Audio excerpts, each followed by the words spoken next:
They say statistics are as good as the one who interprets them. They can be used to offer perspective. They can also be used to manipulate opinion. In India, a fierce debate is playing along these lines. It revolves around the Global Hunger Index, GHI, Global Hunger Index, a tool that measures and tracks hunger globally. It helps raise awareness and compares levels of hunger among various countries. The rankings are calculated annually. The results are published in October every year. So on Thursday, the 14th of October, the body announced its rankings for the year 2021. They vary from low and moderate to serious and alarming. India has been ranked in the serious category. It has been ranked 101 out of 116 nations. And that's a significant slip from 2020, when India was ranked 94th out of 107 countries. Now, India's GHI score, Global Hunger Index score, has also fallen. According to this index, it has gone from 38.8 in the year 2000 to 28.8 in 2012 and 27.5 in 2021.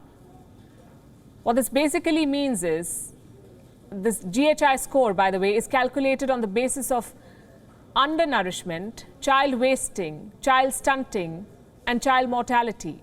Now, these four factors determine the GHI score, and they're saying that India fares very badly on all of these. A casual reading of the index would create the impression that India is among the worst performers, of India being an underachiever in addressing food and nutrition security. And that is not to say that India does not face problems of undernourishment and poor child health. It does. But a closer scrutiny of the index raises doubts on whether it can be taken at face value. At least that's what the government of India is saying. It has issued a rebuttal which says the index is devoid of ground reality and facts, and the methodology used is unscientific. Two very pertinent points have been raised in India's rebuttal. Number one, it says the assessment is based on the results of a 4-question opinion poll which was conducted telephonically by Gallup.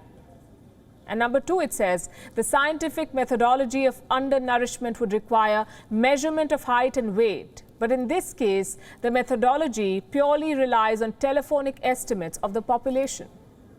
How true is this assertion? Was this year's index really determined based on a few questions on a telephone survey? The body concerned is yet to clarify, but if that's the case indeed, then we must ask how reliable such telephonic surveys are. The Global Hunger Index relies on Gallup. Let me show you this headline from 2015. Gallup gives up as phone surveys fail.